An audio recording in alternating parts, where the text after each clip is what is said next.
morning, everybody. Welcome to the Iron Rod and Potter's Vessels. I'm Logan Holliday, pastor here of Bellevue Baptist, and I have with me this morning Mikaela Holum. Hi.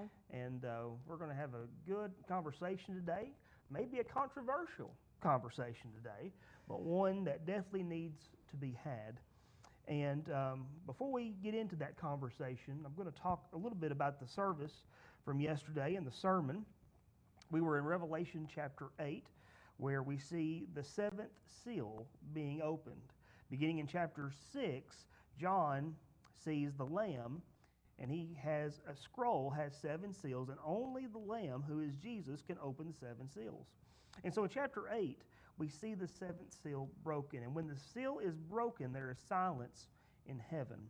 And according to the Old Testament, there are many reasons for this silence. Sometimes there is silence after God's judgment has been poured out. That's found in Lamentations chapter 2, verses 10 and 11. Sometimes there is silence when the wicked are destroyed, according to Psalms 31, verse 17. But here, silence in heaven refers to the silence that comes before imminent judgment. In fact, that is why John says for half an hour. This time frame is a time of crisis and judgment, and you can read more about that in Daniel 7, verse 25. But when the seventh seal is cracked, it says that the prayers of the saints went before God, along with the incense from the altar, and their prayers were heard. And in verse 5 of chapter 8, God acts on their behalf. Heaven comes to avenge God's people. And it says in verse 5, then the angel took the censer and filled it with fire of the altar and threw it to the earth. And there followed peals of thunder, sounds, and flashes of lightning, and an earthquake. And this language is always referring to, whenever time you see thunder and lightning and an earthquake that comes before the throne, it always refers to judgment, the day of the Lord. You can see this in Revelation 11, verse 14, Revelation 16, verse 18. Now, after the seals comes the trumpets. And there are 7 of them. There are 7 angels who have 7 trumpets. And when they blow the trumpets, things happen. And these things are parallel or similar to the plagues that you find in Exodus that came on Egypt. We looked at a couple of them this morning. Exodus 9 and Exodus chapter 7 records the plagues of the hail and the fire that destroyed crops, man, and beast, and also the blood that the Nile River was turned into that affected all the major water sources in Egypt, and John mentions them in Revelation chapter 8. Now, 2 things to point out that are very important in Revelation chapter 8. The first is verse 8, that John says, when the second angel sounded the trumpet, there was something like a great mountain burning with fire. In the Old Testament, mountains represented many things. But one thing they represented was kingdoms. Jeremiah 51 speaks of Babylon as a destroying mountain. Isaiah chapter 2 speaks of the mountain of the Lord, which is greater than all other kingdoms or mountains. And so there is a kingdom that is going to be destroyed in Revelation, and that kingdom is called Great Babylon. It is finally destroyed in Revelation chapter 18, and I believe this mountain is referring to that kingdom. Also, with this kingdom, there is a great star. In the Old Testament, stars represented heavenly beings. Job 38, verse 7, talks about how the morning stars sang for joy, and then calls these morning stars sons of God, which is a designation for heavenly beings. But most of the time, when a nation or a kingdom fell, their deity fell along with them. Isaiah talks about Bel and Marduk being destroyed when Babylon is going to be destroyed. And who is the deity over this great Babylon in Revelation? Well, it is, in fact, Satan. Satan is the one who has control over great Babylon.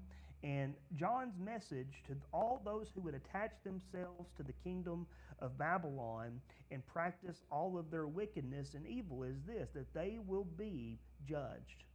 But all those who belong to the Lamb, who belong to his kingdom, the kingdom of heaven, will be saved. And finally, the last thing we talked about, We got someone's going to need their diaper changed in a minute. The last thing that we talked about was the trumpet. Why are there trumpets sounding? Well, the trumpet in the Old Testament functioned in many ways. But the primary thing was that it announced holy warfare. Joshua chapter 6, when the Israelites go to defeat Jericho, the priest blew a trumpet for 7 days. But yet there was no warfare because God was going to fight on their behalf. And at the end of the seventh day, they blew the trumpet, the people shouted, and the walls came tumbling down. So these trumpets that are announcing these coming judgments signifies three things. Number one, it's God's way of announcing holy warfare against the forces and powers of darkness. It's also a way to show that they will be judged. And finally, the trumpet is the sound of victory or salvation for God's people. And that is what we talked about yesterday during the message. Now, turning to Mikaela here, we are going to be talking tonight about abortion. Abortion is one of those words, as soon as you say it, that immediately provokes a reaction. Either a negative one or a positive one, depends on your views when it comes to abortion. But here on this podcast, the reason we call it Iron Rod and Potter's Vessels is because we're going to smash the things that need to be smashed, and we're going to cultivate the things that need to be cultivated, the things that are good according to God and His purposes and according to His Word. And so what does the Bible say about the topic of abortion? Mm-hmm. And I think it says quite a bit. Mm-hmm. But I'm going to, at this time, turn over to Mikaela. I wanted her on here because of her background. She comes from a background of an OBGYN. She's an RN. She's delivered babies, and she's also a woman, so she has a good perspective on this. I have 4 of them. That way, huh? I have 4 babies. Yeah, she has 4 babies. And so it's good to have her take on abortion. And so I'm going to have her talk about a little bit how the abortion industry began, mm-hmm. and then we will simply go back and forth from there. Yeah. Hi, I'm Mikaela. My background is labor and delivery. I've worked in Alaska, Arizona, and now Arkansas. I haven't gone back to work in the last 2 years, but I have been a nurse for 9 years, practiced for about 7. So sorry about her. I think it's important to make a distinction of when you see abortion in the medical terms, that it has 2 different classifications. So there's an elective abortion, which is what we know as abortion. And then there's a concept called spontaneous abortion, which is what a medical classification for a miscarriage is called. And so there's a lot of people that will group things in. So like I myself I've had a miscarriage between my second and my third baby. And so on my medical records, I would have gravida 5, so I've had 5 pregnancies, para 4, so I've had 4 live births, but with 1 spontaneous abortion. And so when we talk about abortion, we're not talking about in the instances of miscarriage, we're not talking about in the instances of, it's just essentially miscarriages or stillbirths either, because that is not the elective ending of a life. But as Christians, I know it's some people that are more progressive Christians believe that it is fine or permitted or just none of their business.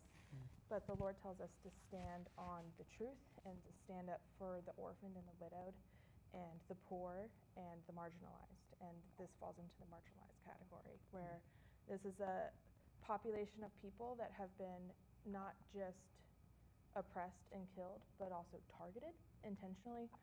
And it is one that is of the utmost importance, especially in the times that we live in, not just for us to speak up in defense of, but also for the sake of the gospel, to reach not just the hope that these children will be carried to life, but then also that we can witness to them about Christ and His redemptive factor, because all have sinned and fallen short of the glory of God, and this is no exception. But not in the stance that we're permitting sin, but saying that you have sinned, but I have hope for you, because if the Lord can save a wretch like me, He can save you too. But understand that what you have done is evil, and that I'm not going to say that it's not, but I am going to love you through it and point you to the one who can redeem you. And so the history of abortion isn't, a lot of people think that it started, like we were talking with Margaret Sanger in the early 20th century when she popularized it, put a lot of really catchy slogans on it, especially garnering it with the movement of feminism, where if you can, oh no, I'm so sorry. It's okay. It's okay. But if you can believe the lie that your happiness is of the utmost importance, and the concept where you can't pour out of an empty cup, which moms hear all the time, so that if you can identify who is oppressing you, then you have the right to remove that from your life. And so, but we can see that concept not just in the 20th century, but all the way back from when like Moses gave the law, and even before then too. And so, like in Leviticus specifically, it talks about do not sacrifice your children to Molech, do not worship the god, like the poles of Asherah, do not give your children over to the sacrifice of Baal. And so while we think of abortion as something that is new to the scene, like you said, 20th century being founded, it's actually a very ancient practice. It is. And it's not so much the killing of children in the womb as much as it was the sacrificing of babies in the Old Testament to the Canaanite god Molech. And I think that's important to understand, because you were telling me a correlation between Old Testament sacrifices of children to abortion today. Yes. And what was that correlation there that you made a point? You tied them together. It's for the same purpose. So abortion has the tagline of this is women's health, and this is for your good and for their good, truly, because if they don't have a good mom, then or a good quality of life, then why would you bring somebody in the world that way, as if we are the creators of life? But the ancients would sacrifice their children to these demons for the same thing, for prosperity, for good crops, for a good life, a better life for their other children. And it's not just the Canaanite gods that we see this we see this with the Mayans did this. Almost every pagan religion, even the Norse did it. And we see, when you see a devoid of the Lord, you see the practice of human sacrifice. It might not necessarily be And sometimes children. the promise is this: when we correlate what was happening in the Old Testament to today, you said the sacrificing of children would bring prosperity for you, your crops, your household, whatever. But the lie today is that, well, you just simply don't need a child right now. That would get away of your career. Yes. And so you too can be prosperous. Or your future. You or too you can can't be afford prosperous. it. And it's the removal of this observation that is, one, that the Lord provides for us. We don't provide for ourselves. Two, that we are the creators of life, and we get to choose when and when it doesn't happen. And just all of these lies where your happiness is of the utmost importance. You need to take care of yourself before you take care of anybody else. And the Lord kind of puts everything else, all of those concepts on its head, where we serve others before we serve ourselves. And the Lord is the one who provides for us, Jehovah Jireh. Then the Lord is the author of life, and He is the one who breathes life into people. And a lot of people get stuck in the weeds and the nuances of like, well, what about this case? What about that case? What about this case? Without the complete understanding that it is a human life, and there is, even apart from like a religious perspective, like a person is a person has worth because they're a person. Yes. And like point blank, like Yes. you don't have to give a reason. They don't have to give, well, they might be a future doctor, or they might be a future scientist. They are a person. They have worth because they're a person. And like Dr. Seuss said, a person's a person no matter how small. But the abortion industry gets around this. They dehumanize. Because we believe the lie of dehumanization, and we do this through definitions, right? Yes. We do this through the word fetus, right? We do this clump of cells. Yes. We say these things because if we can dehumanize it, then it's not really a human being. It's a little bit more palatable. Yes. And even when you work around, like, they have to use a lot of workarounds where they say, oh, they're just a clump of cells, but we're all just clumps of cells.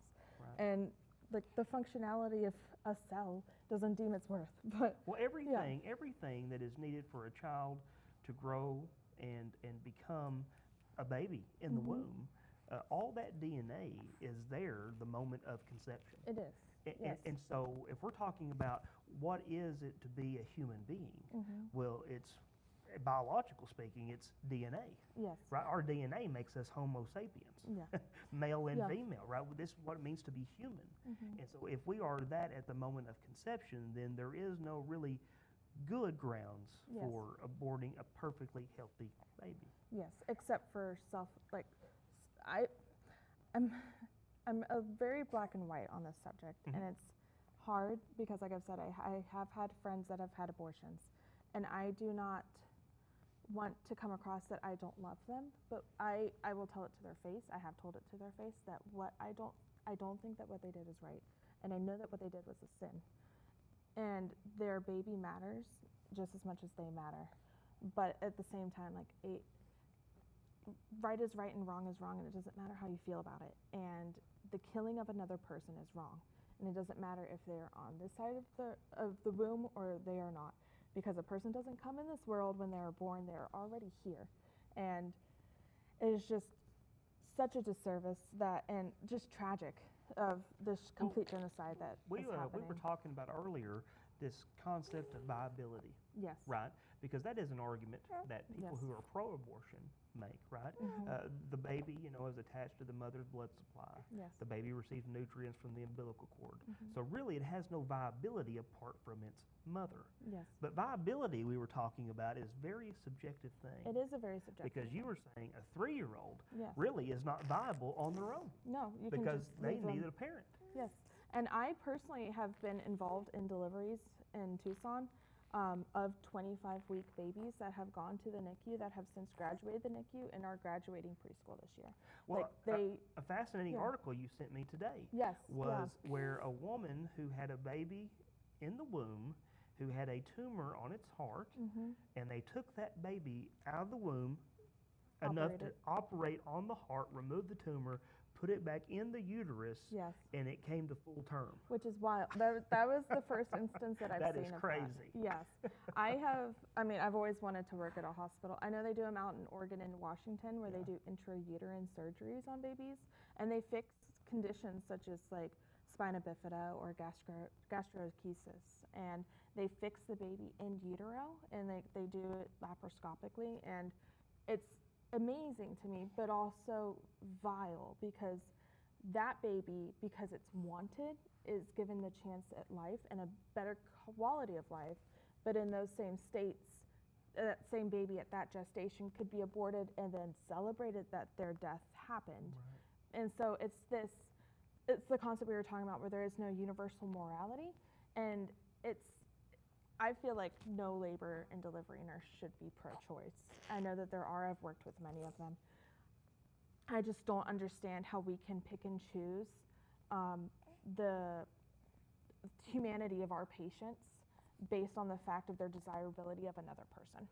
Right. And we also talked about this concept that goes back to viability again, about the elderly. There are some elderly who get dementia, who are unable to care for themselves and are dependent upon others. Well, not just viability. Would it be okay if we started putting them to death? Or if somebody got that's catastrophically injured in a car accident, or like a workplace injury, or just anything, had a stroke, and any sort of accident, or a child that has like an injury and becomes dependent on another person. So viability is really not a good argument. It's changed, because viability before the invention of the incubator was full term, essentially 35, 36 weeks, because before the invention of the incubator for the NICU, those babies that were born 30 weeks, 34 weeks were not viable because we didn't have ventilation systems for these babies. And now viability has been pushed all the way back to 23 weeks.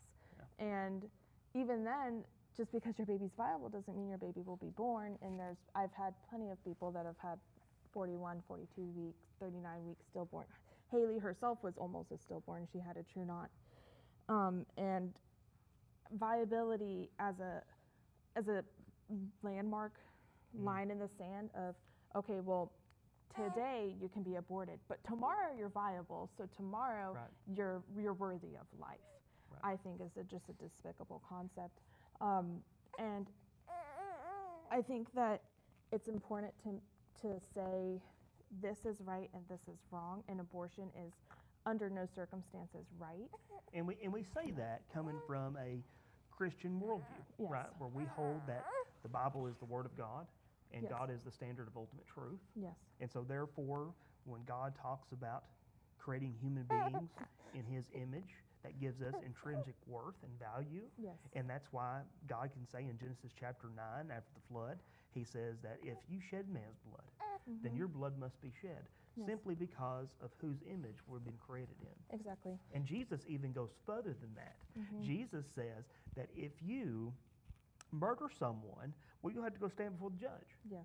But if you call your brother an empty-headed fool, you'll be liable to hellfire. Yes. Whoa, Jesus, what are Yeah. you doing? Saying that, calling somebody because you Or are, if you have hatred in your heart, because then you you've are- already committed because you are murder. devaluing Yes. the image of that person. Yes. You Yeah. are making them less than yourself, Yes. and that is never okay. And I think that's why that Satan has created these like just vile lies, because if I follow this page on Instagram called Secular Pro-Life, because a lot of times when you get into an argument and a debate with a person that's pro-choice, sorry about her, if you get into an argument with somebody that's pro-choice, they say, well, you just believe if you're pro-life or you're pro-birth because you're a Christian. And if you're not a Christian, then you'll always be pro-choice.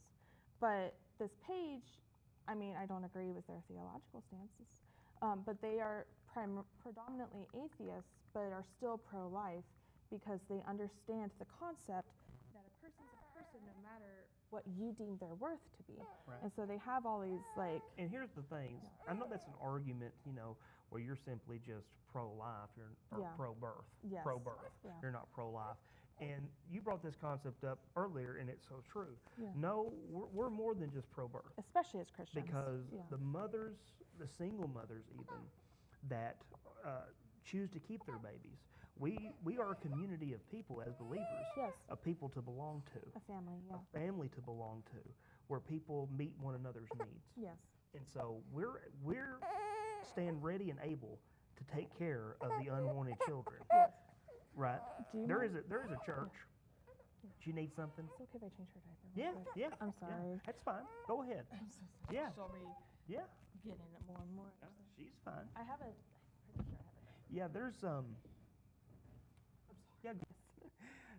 So these women who choose to not have an abortion, they can come belong to a community of people, the church, who will take them in, who will love them, who will support them, who will care for them and their baby. Yes. So we are much more than just pro-birth. Yes. We are pro-life to the fullest sense, that we are willing to give our time, our resources to these women who are in need. And if need, there's a church out in Arizona where you came from, Yes. called Apologia Church. Jeff Durbin is one of the elders at that church, and he has adopted, and his church family has adopted many children who would have been aborted. Yes. And so, as Christians, I do agree we need to put our money where our mouth is. Yes. And I believe, given the opportunity, we will, Yes. especially here at Bellevue Baptist Church. I mean, So- I think we do already. I mean, we don't necessarily have abortion as an issue in this community, but Right. we do have single parenthood as an issue and domestic violence and all that. And I've seen us firsthand come alongside families that need help and need support. And Absolutely. that's one of my favorite things about our church, actually, is being the hands and feet of the marginalized and the community that needs it the most. And that's what Jesus tells us to, where he doesn't say, well, you'll know they're my followers because of their like sound doctrine and their like theological beliefs, Right. and by knowing all the facts of the Bible. Right. You'll know them by their love, Right. and their love for one another, and their love for the least of these. And especially when it comes to, in cases of children, and like we talk about like their value as image bearers, but it's more than just being like the Lord didn't set the world into motion and then just sit back. Correct. Where it was Jeremiah 29:11 says like, I've formed you in your womb, I knit you together in your mother's womb. Right. You see that as a baby is growing, especially now that we have ultrasound care, where we can see, okay, this week they're developing their lungs, this week they're developing their heart. You can see it's like a physical knitting together. And the Lord is so involved in the creation of a child in their mother's womb. And it's like a symbiotic relationship where people say, well, I don't want that baby, or I don't want to get pregnant because it's just a parasite and it's just like sucking like all these nutrients and my life away. And I personally have, when I get pregnant, I have a condition called hyperemesis gravidarum, and it feels like that sometimes because I throw up like 10 to 20 times a day. Right. But at the same time, the baby, if I get injured, sends stem cells to you, and there's a lot more research that we're doing now where we see it is much more than just a parasitic relationship. It's a symbiotic relationship, and it's hormone balancing and breastfeeding. If you decide to breastfeed, there's cancer reduction, and it's this wonderful dynamic relationship between a mother and her baby that it's more than just this clump of cells. Well, that this is the goal, according to the Bible. This is the goal and the result of sex, right? Sex was meant to create life. It is. And although we are talking about how this can be recreational within the marriage covenant, primarily its function is to create children. It is, yeah. And so when there is no creation of children, then it causes great concern. For example, if you look at not only the fertility rates of the United States, but also our birth rates, it's not as high as it used to be. No, yeah. Of course, China has been dealing with this for a long time. Yes. Because they have only allowed families to only have a certain amount of kids. But if our fertility rates and our birth rates continue down the same path, then United States may no longer be United States, right? Because that is the lie, and that's how you destroy a nation, essentially. Yeah. I mean, the concept where if you can't indoctrinate a populace, you indoctrinate their children. Yes. And the biggest lie of our country being that like selfishness, where if you feel burnt out, if you feel like just not good, then it can come at the expense of another person until you feel good again. Right. And Spencer always has the joke where, because especially now that we have 4 children, I'm sure you guys have 5, you hear it all the time, where, wow, you sure got your hands full, like, oh, don't you know how that happens? Yeah. And people always, we took the command to be fruitful and multiply pretty seriously. Yeah, I have my own convictions about it too. Where it's not necessarily like, because there's the movement, the quiverful movement. I don't necessarily ascribe to that, but I do see it.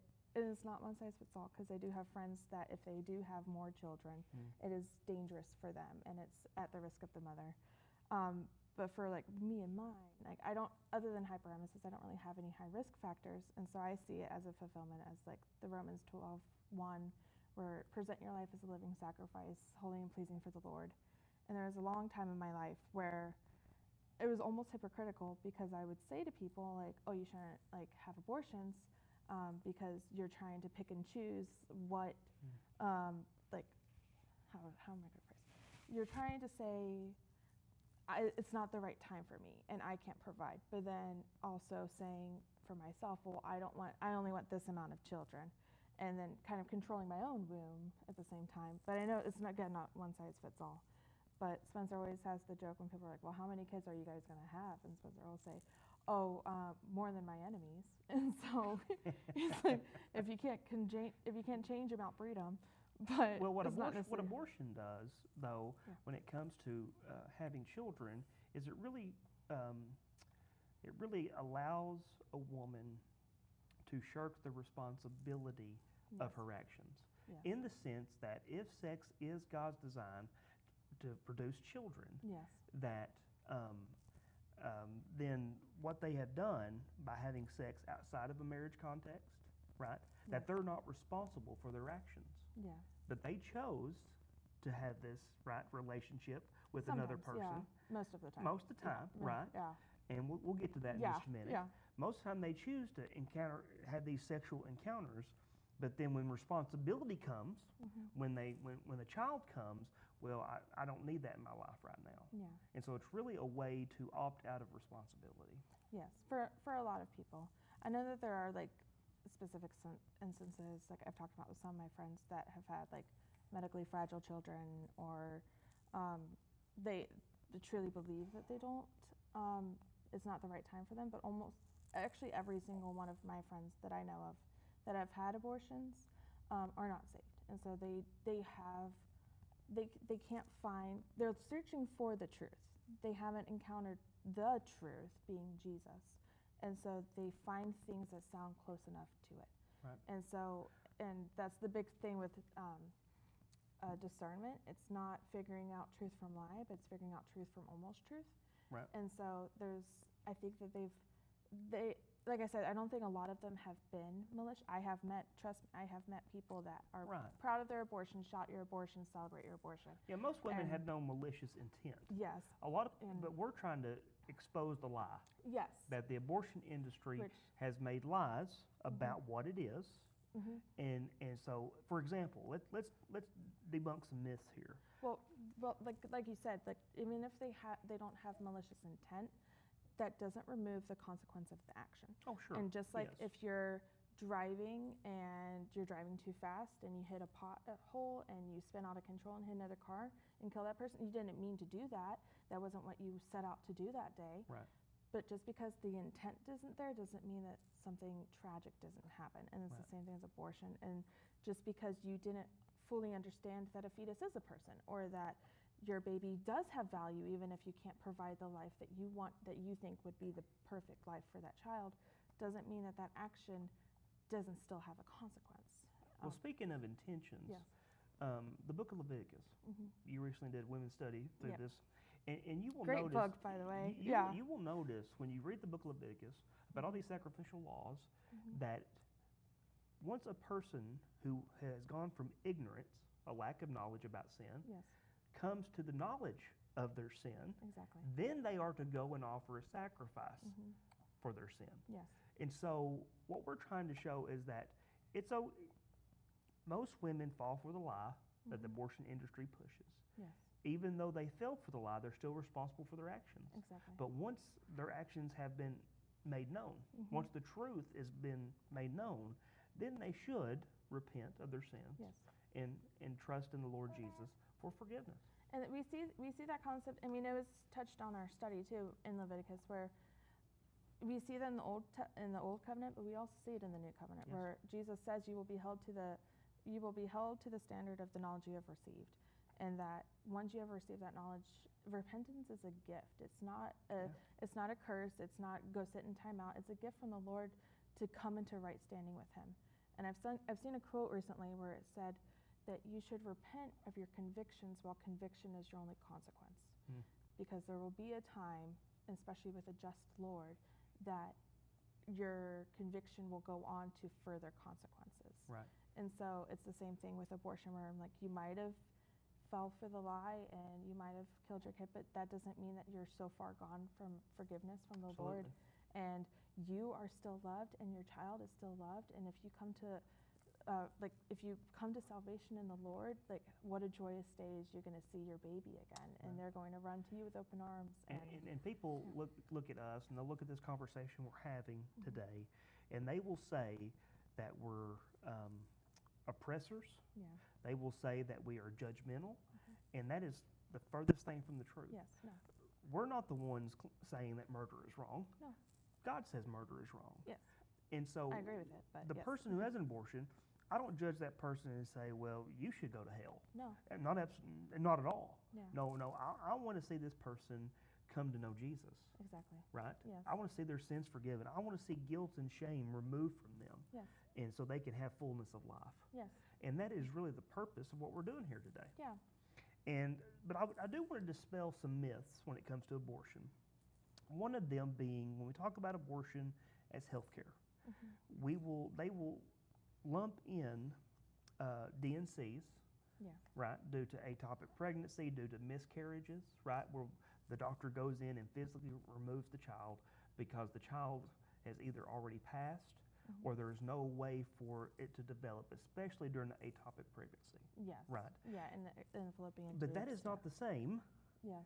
as having an abortion. No, and that was what I made in the beginning, the clear distinction between an elective abortion and a spontaneous abortion.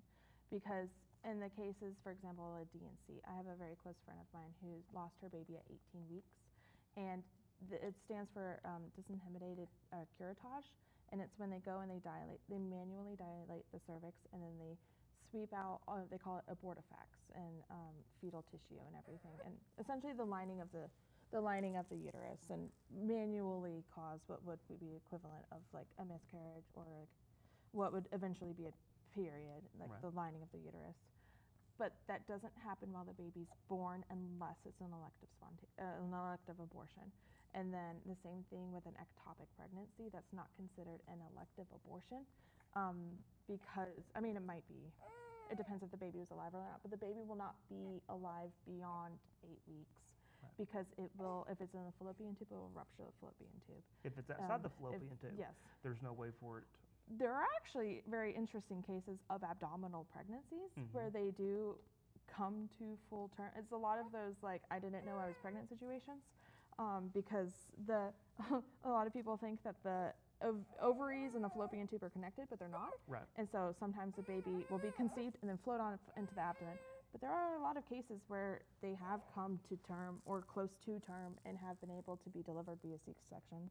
Wild cases, extremely the rare circumstance, still not an indication for abortion. But when it Yeah. comes to ectopic pregnancies and miscarriages, Yes. those D&Cs have to occur They have to, sometimes yes. because it would be detrimental to the mother because it causes infection. And there's Right. no, and that's a very important distinction to make the distinction between elective and Right. spontaneous, because there's no state law that deems a spontaneous abortion and a D&C as abortion, like Right. under the secular term that we understand it. Right. So And those things shouldn't be lumped together. No, and those are red herrings where people were like, well, what if the mom's going to die? And genuinely, there is zero circumstances after what we medically viability to abort your baby after 23 weeks versus just delivering the baby. There are lots and lots and lots of circumstances like preeclampsia, or if the mother has a cardiac issue, or just she gets in a car accident, and it is safer to deliver that baby than to lose both mom and baby. But when I work in the hospital, it is not the fetus and the mom, it is both of them are my patients. It's a 2-in-1 patient. There's one inside and one outside. And we are using monitors to register the vital signs of that person on the inside. And so there's zero, like in the state of Massachusetts that just legalized up to birth abortion. And there's other states like Colorado and I forgot, you had a whole list, Alaska, where they have no gestational limit. In fact, just last week, Massachusetts, I can't say that word. Massachusetts. That's it. My southern accent prevents me from saying that word correctly. Massachusetts. Yeah, see, it doesn't work. Okay. Anyways, they were the ones The state next to who New Hampshire. joined previous 10 other states Yes. in becoming a state that there is no gestational limit. Yes, which is evil, beyond evil, because there is never a circumstance after, I believe ever, but there's never a circumstance after viability where it would be for the benefit of the mother to give birth to a dead baby versus a live baby, because that's your option. It's not, because in the earlier weeks, like 6 weeks to like 8 weeks, if you take an abortion pill, there's a chance the body might reabsorb that baby. Very low chance. Most of the time you still pass the baby. But after viability, your choices are not, oh, I don't want to be pregnant anymore, so I'm going to have an abortion. It's, will you deliver a baby that is alive or deliver a baby that you have caused the death of? Right. And I hope that people don't buy into that lie. I know that there probably will be, because the pro-choice movement tends to target uneducated people, and not a dig on them whatsoever. It's Right. like they will answer, the people that are targeting them will answer to the Lord for targeting people that don't understand it.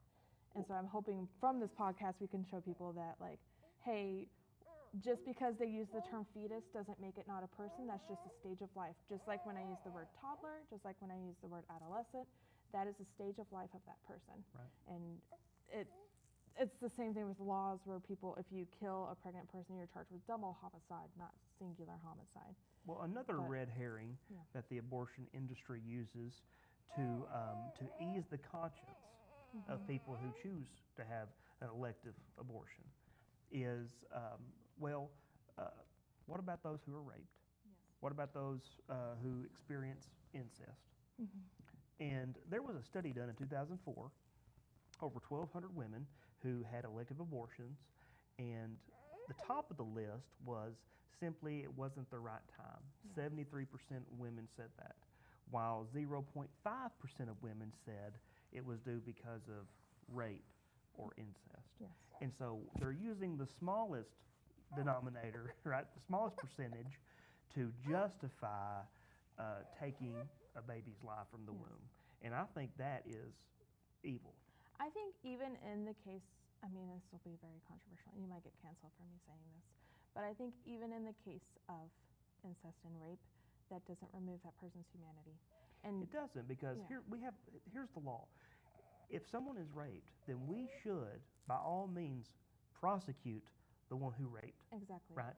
But the solution can never be, in my mind, and according to our worldview, the Christian worldview, that the baby should suffer the consequences. And that's technically a biblical concept where the child should not suffer for the sins of her father. Ezekiel chapter 18. Yes. And that it's To me, it's that's tragic. not a solution. And I feel like removing the life that was created isn't a solution, and it's punishing not only just the baby but also the mother, because abortion does have spiritual but physical consequences for the mother, because it's a loss of hormones, it's a loss of just their baby. Talk to anybody who's ever had a stillborn, they have this grief that's just insatiable because they don't have that life that was created that was felt within them. And the removal, just because you kill the life that was created in rape and incest, doesn't negate that life existed. Correct. And it's two wrongs don't make a right situation. And who knows what the Lord's plans and intentions are for that life that He created on purpose. And not saying that God is the God who, He's the one that causes to happen, but God is the author of life. And God is able to redeem evil for good. Exactly. And what the enemy has intended for darkness, He's able to restore and redeem.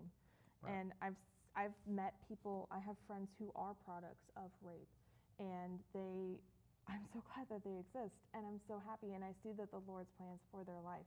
And even though they were created in the darkest of circumstances, they have been able to be a light for the world, for Christ. Sorry, she does that. She's fine. You know, probably the last thing we'll touch on before we wrap it up is this. The last thing that you hear all the time, especially men hear it from women who are pro-abortion, is that my body, my choice. Yeah. And That's not your body. why do you think this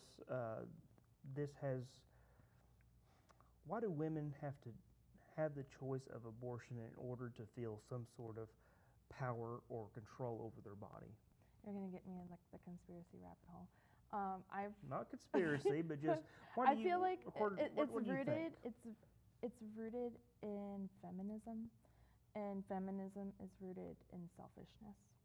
And that, men have the same perception. Especially people that are rapists themselves, where Absolutely. they're like, I have needs, I have wants and desires, and I'm going to fulfill that at the cost of anybody else. Right. And it's just this culture. So this is not a problem just for women. This is a problem both men and women have. But selfishness is is human nature, yes. And we see that, again, I see it as fruits of the Spirit versus fruits of the flesh, where fruits of the Spirit is self-control and gentleness and kindness and caring for others, righteousness, caring for others beyond yourself. But if you remove the Lord from the world, we default to fruits of the flesh. We default to selfishness and divisiveness and strife and division. And that's really where my body, my choice, serve yourself, self-care, self-love, everything boils down to this dichotomy of, like you said today, where you are either of the kingdom of heaven or you're of the kingdom of darkness. And if you're of the kingdom of darkness,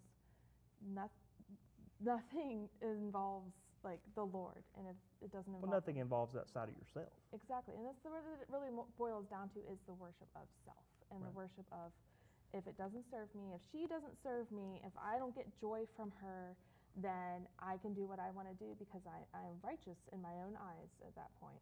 And that's where I think it's been this generational snowball of a lie where. And I would say that none of us are autonomous in the sense that all of us are going to be held accountable one day to our Creator. And therefore, what we do, it matters. It does, yes. And he says that too, where we will be held liable to every word that we have spoken, and the heart, not even just what we say, but he says he knows our hearts. And he says, like you said earlier, like, if you hate your brother, then you are committed murder in your heart. And so it's not just the words we say, it's not just the actions we do, but the intentions behind it. And the Lord searches our hearts. And while, like you said, with intentionality, where a person might not have the evil intent to kill their child, doesn't mean that they didn't kill their child. Right. And I think that I see it with sadness and grief and anger, but I also see it with pity for these people that just, they don't know what they have done until they have already done it, and it is a permanent factor that you cannot bring back that child that you have lost, but that the Lord can still redeem you, because Romans 3:23 says all have fallen sin of the glory of God, and that all have fallen short, but belief in the Lord Jesus and you will be saved, that through him and through his redemption, like redemptive factors, that hopefully we can combat the principles and the powers of darkness, because our enemy isn't the people that have abortions, and our enemy isn't the abortion doctors, but it's the powers and principalities behind it, the demons that are behind it, the lies, the father of lies that's behind it. And so I hope that our goal for this isn't necessarily to say every woman who has an abortion is a bad person, because we're all bad people apart from the Lord. But to say you have been sold a web of lies, and there's a spider that's coming to devour you. I have the way out, and that's through Jesus, and he is the truth. So let me shine light on this lies so you can see the trap that you've been sold and that you've fallen in, or that you have believed. And by illuminating the light on darkness, that's how we remove people from the trap of darkness, but it's still their free will choice to choose that or not. But at that point, we are giving you the knowledge you have received, and that is where you will be held accountable. Is there will be a point in time where you will stand before our Creator and say, I understand that this is what it is, and I made this choice despite it. Or I didn't understand what this was, and I repent, and I plead the blood of Jesus because of it. And so I hope that the world comes to open its eyes, but I don't fear, but I do know that there are circumstances where people know what is right and know what is wrong and still choose what is wrong. But I'm hoping that just maybe one person will understand what is right and what is true and choose the Lord because of it, because that is what will matter in the end, is even if just one person is saved, even if one baby is saved. And we're just going to wrap up and end with Proverbs. Proverbs is about wisdom. It is a book filled with wisdom, particularly God's wisdom. And how we gain wisdom is that we listen to the Lord, right? That's how we determine truth from what is false. That's how we are to be discerning, is based upon what the Lord says. And so, it says here in Proverbs 1 verse 7, the fear of the Lord is the beginning of knowledge, but fools despise wisdom and instruction. And so, in order for us to gain wisdom, we must first recognize whom we must fear and respect, right? And that is the one who has created us. And when we start listening to him, we start seeing what is good, what is evil, what is right, what is wrong, what is beautiful from what is ugly, Yes. right? Our worldview changes when we let God and His wisdom be what guides us. Yes. And that's what we want for everybody. Yeah. And the fear of the Lord, because if He is for you, then who can stand against you? Uh-oh. She says we're out of time. So thanks everybody for Thank joining you. us. Let us know in the comments what you think, and we will see you next Monday. Bye-bye.